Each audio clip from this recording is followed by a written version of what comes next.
يا هلا والله ليك وحشه. فيديو النهارده هيكون عن زواج هيفاء وهبي. نطلع يلا بعدين تسيبوه. هيفاء وهبي نعرفها من واحنا بنحبي. بطل يا واد انت شقاوة بقى. لك بوسة يا بسبوسة. يا جامده بصراحه. هيفاء مش الاغنيه، مهما يعدي بيها الزمن ما بتكبرش يا جدع. طب يا جدعان، هيفاء وهبي كانت عامله اغنيه مع واحد اسمه ايه؟ كلاماتا، والله العظيم ما اعرف. كلامنتينا. فعامله معاه اغنيه، وفي الاغنيه ديت طالعين بيتجوزوا، لكن الناس ما سابتهمش في حالهم. الناس عملت عليهم اشاعات وقالت انها راحت تتجوز واحد قد احفادها، مع ان مش باين عليها يعني كل الموضوع حاجه و50 سنه يعني. ومن هنا بعد ما الناس شافتها بتنزل في كتير على صفحاتها مفيش الف مبروك ومفيش زغروطه وحركات قرعه كده. شوفوها.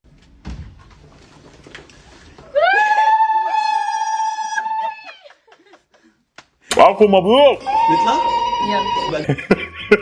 ايه الرجاله اللي بتزغرط دي؟ لا لا لا لا، ما ينفعش كده. طب هل العريس هيعرف يشيل ولا مش هيعرف؟ عشان لو مش هيعرف يشيل جبنا لكم البديل. فين الجيم؟ الجلافزات ديت لو انت واحد بتشيل حديد، او لو انت بتسوق مكن فيها حمايه من هنا، خد بالك. والميزه فيها ان هي مطاطه زي الزيتون الكلاماتا. الرابط بتاعها تحت في الديسكريبشن، وسعرها رخيص مش غالي. اللي بعده لما يقولوا لي قوم يعمل لنا ايس كوفي، اصل انت احلى واحده تعمله. سبحان الله، نفس الجسم. يلا شدلها عليك البراد سخن. ايه بعده؟ حد يجي يشرب الشاي مع ابويا بجد. حد يجي يشرب الشاي مع ابويا. اصلا ده عندنا شاي وعندنا قهوه وعندنا ياسون وعندنا نسكافيه وعندنا حاجات كتير اللي قلبك يحبه. مش هكلفك. يعني انا باكل تفاح، التفاح افيد من الشاي والقهوه.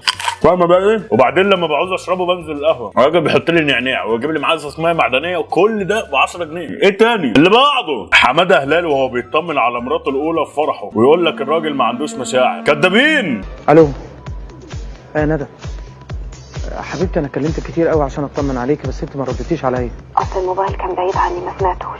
ويقولوا لك الراجل ما عندوش قلب وما بيحبش. هيه اللي بعده. مشكلة الراجل اللي نفسه عزيزة وقيمته عالية إن دموعه صعب تنزل، ولو نزلت بيبقى صعب عليه قوي يتجاوز اللي حصل ده وينسى أو يرجع تاني مع الشخص ده زي الأول. والحقيقة إن دي حاجة مشتركة ما بين الرجالة وما بين الستات الناضجة، لأن فكرة إني أهون عليك لدرجة إني دموعي تنزل بسببك بتوجع قوي ومش سهل تتنسي خالص. ممكن رقم حضرتك؟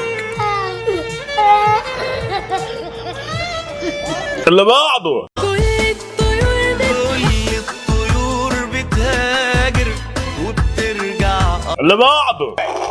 ده واحد ماشي بالعربيه يا جدعان، والعيال بترش عليه ميه، فقال لهم ما تعملوش كده. يعني العيال عملت كده، ده عمل عقله وقال لهم راح في قلب بيتهم.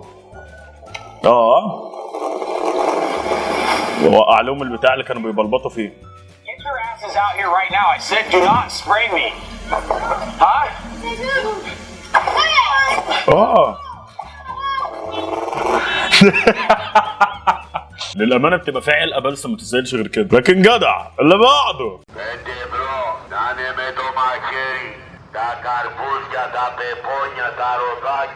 ده 3 ب10 بس عندكم زي اللي عندنا برضه. اللي بعده. انت ليش خايف تتزوج؟ وش يمنعك عن الزواج؟ ايش اللي يردك عن الزواج؟ ما في مادة؟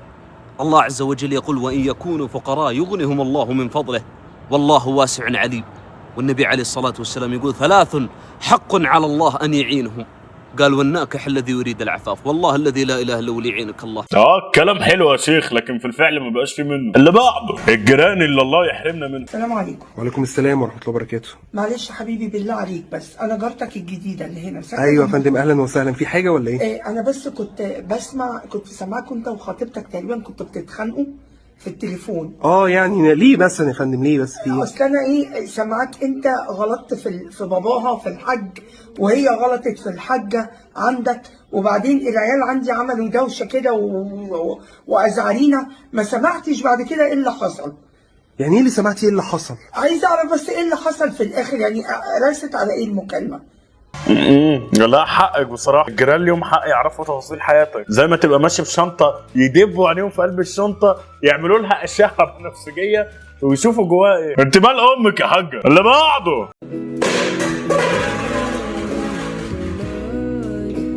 ده بص قام على طول، ده قام على طول ينظف يعمل اي حركه عشان هم ما تلسوش. هنا كانت بتضرب اخواته. في مثل بيقول لك ايه؟ اضرب المربوط يخاف السايب اهو. هنا كانت بتضرب بقيه العيال راحت مدياله. طب ليه؟ عمل ايه يا مفتريه؟ اخ. اللي بعده اركن لي على جنب، انت سايق بسرعه جدا. يا فندم انا ناسي تليفوني في البيت مفتوح وخايف يقع في ايد المدام. افتحوا له الطريق بسرعه وابعتوا قوه وراه تساعده. الشرطه وخدمه الشعب، شفتوا قد ايه بيخافوا على بعض. اللي بعده ايه الاماكن اللي هنقدر نروحها بالباسبور المصري بس بدون الحاجه الى تاشيره؟ غمر، زفتة، السلطة، طنطا، كفر الزيات، ايتاي البارود، دمنهور، سيدي جابر. الباسبور يا جدعان بقى ترتيبه 94 عالميا. والمشكله البلاد اللي فاتحها ما تاكلش عيش، يعني بلاد كالحال، فاهمين بالي. اللي بعده لو المسمار مش قد الصاموله ما تشدش حيلك في الرجوله. اخوك البارون الكبير اللي مالوش كبير سقسق بيوجع يا حيوان. يا جماعه لا جامد بجد. اللي بعده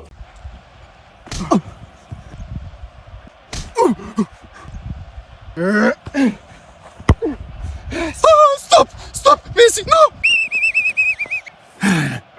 فاول نو جول جود جوب ما بيسي بليز نو جول فور ايجيبت. شايفين يا جدعان الموضوع متحول عالميا عشان الناس كانت فاكرين انا بقرع في الفيديو اللي فات. بيعملوا عليه ميم اهو. اللي بعده زيكو وهو بيتكلم جاب سيره مراته، قال قد ايه ان هي بتحبه وكانت بتشجعه ومؤمنه بيه وواقفه في ظهره. وقتها ادركت ان احنا حظنا هباب وما عرفناش نختار صح. بسم الله ما شاء الله لا تديله عين عشان خاطر الراجل غلبان. هو لولا ربنا سبحانه وتعالى هو يستاهل، فربنا حط في طريقه كده، وكل واحد ليه كده. بس الصبر بقى، الدنيا حلوه وفيها كتير والله، والجايات اعظم واحسن من الرايحات. كل حاجه بتمر بيها بتبقى درس بيعلمك اكتر في الحياه. هيجي لك اللي يقف في ظهرك، وهيجي لك اللي هيبقى كويس، وهيجي لك اللي هيبقى مؤمن بيك، وهيجي لك اللي يشجعك، وهيجي لك ده كله، لكن صبرا جميل ما تستعجلش. فاهم بالي. اللي بعده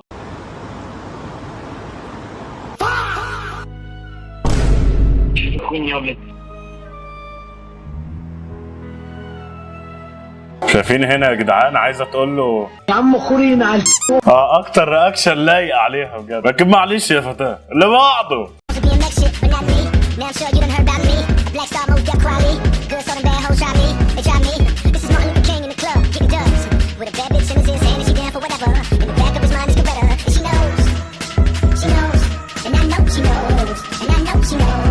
ربنا عوضه بجورجينا. والله الدنيا فايته يا جدعان، والله لو بصيتوا للدنيا. يعني انتوا عارفين انا لما بتضيق بيا الدنيا بعمل حاجه، بروح القبور. ليه؟ عشان افكر نفسي انها دنيا فانيه، فاعيش حزين ليه؟ اعيش زعلان ليه؟ حاجه مالكش نصيب فيها، خلاص ده قدر ربنا. فكر نفسك باول حد عرفته في حياتك، هتلاقيك كنت مفكر ان الدنيا لا فيها قبله ولا بعد. شوف عرفت كام حد بعد. اللي بعده بقول لك ايه لو سمحتي، ممكن تدينا واحد؟ معلش ان انا مش قاصد ان انا المسك اصلا. ممكن تعكسيني قدام مراتي؟ ايه؟ نعم يا اخويا. نعم الله عليك يا بطه. وعكسك قدام مراتك ليه يعني؟ ان شاء الله. استنى بس هديكي 3000 جنيه. 3000 جنيه؟ لا هاخد 5000 جنيه. لا تصدق عليتي في نظري؟ لا هاخد 5000 جنيه ماديه بحت. موافقه. ايه الحلاوه دي؟ لا مش دلوقتي، مش دلوقتي. وانا جيت انا ومراتي تكون انت واقفه هنا بعد نص ساعه بالظبط. ماشي، مش بقول معفن. هو برضه. اللي بعده كده الحساب كام لو سمحت؟ 60000 بس. طيب هروح العربيه اجيب الفلوس واجي. تروح العربيه تجيب الفلوس وتيجي كل يوم بقى على كده، وهي اصلا تلاقيها شحاته مفيش جنيه في جيبها. اتعودنا على كده، عادي مش مشكله. زبايننا كلهم اخلاص، الله اكبر عليهم، ناس محترمه جدا. طيب حضرتك انا عايزه احاسب انا واختي. انت واختك؟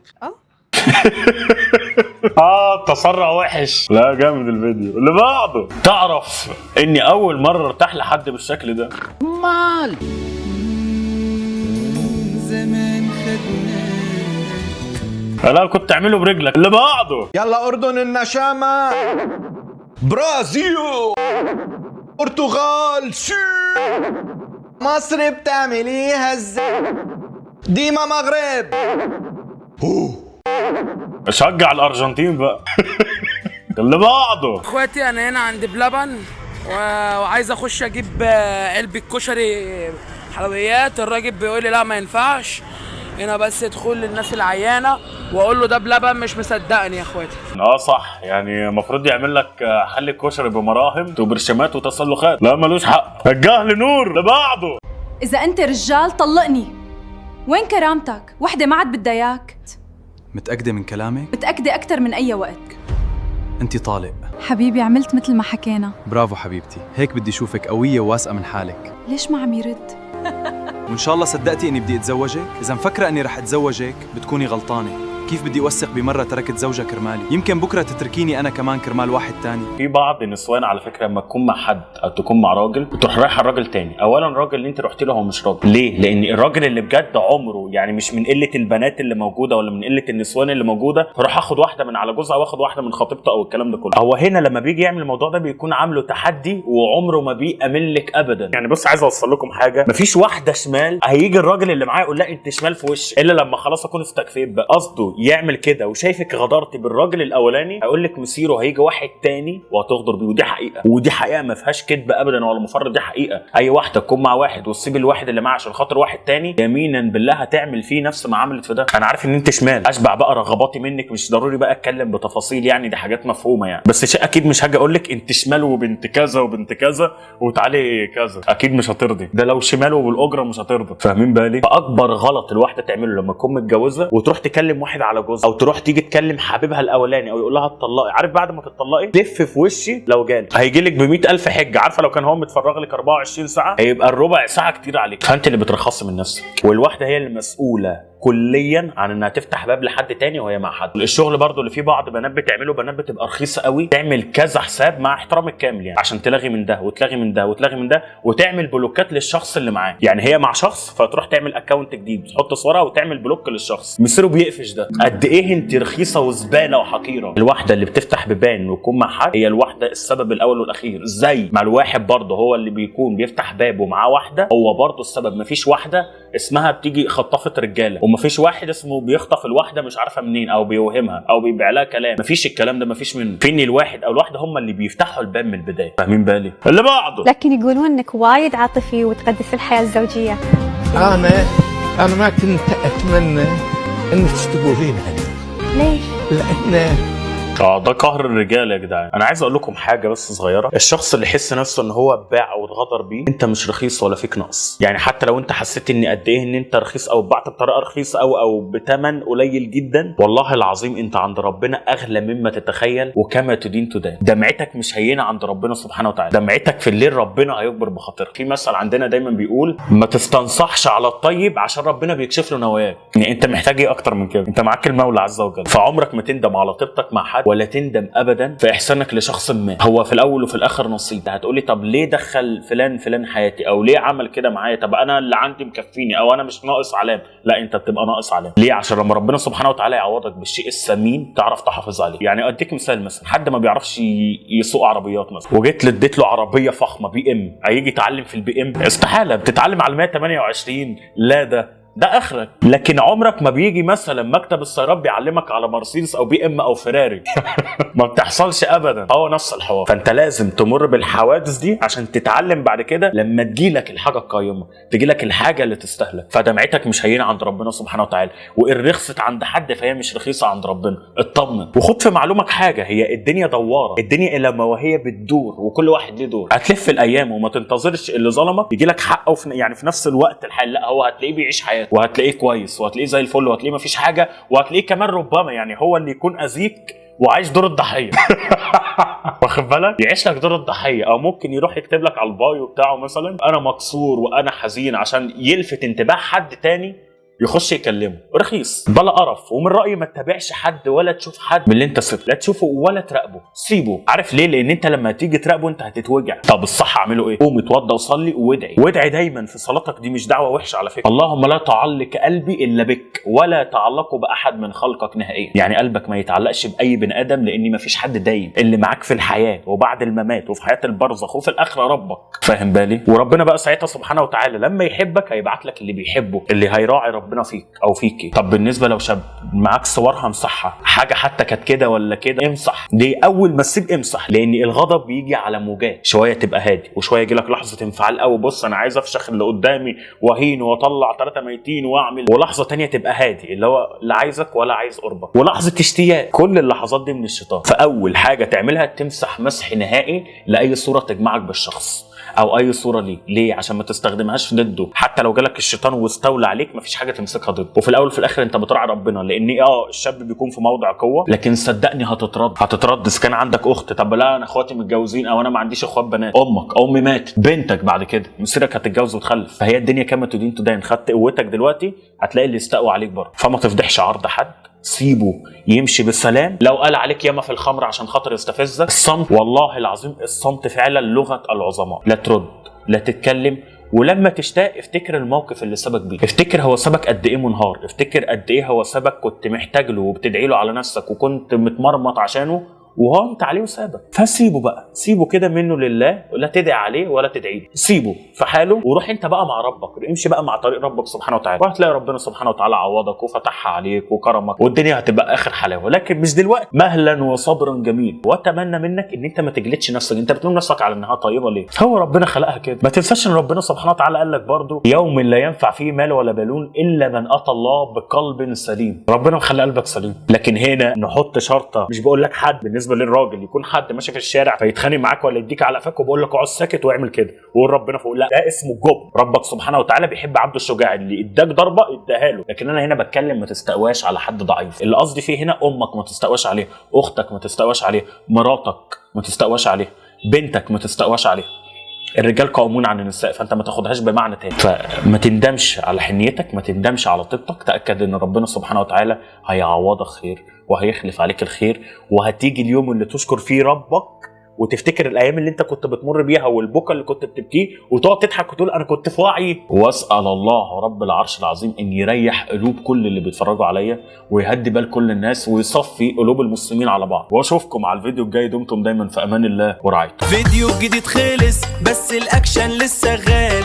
يا عيلة محمد صبري رجاله في اي مجال. دوس لايك اشترك عشان الجاي زلزال. محمد صبري ده الدولة مفيش كلام يتقال. اشوف وشوشكم بخير. سلام يا ابطال. محمد صبري وحش الكون. ايوه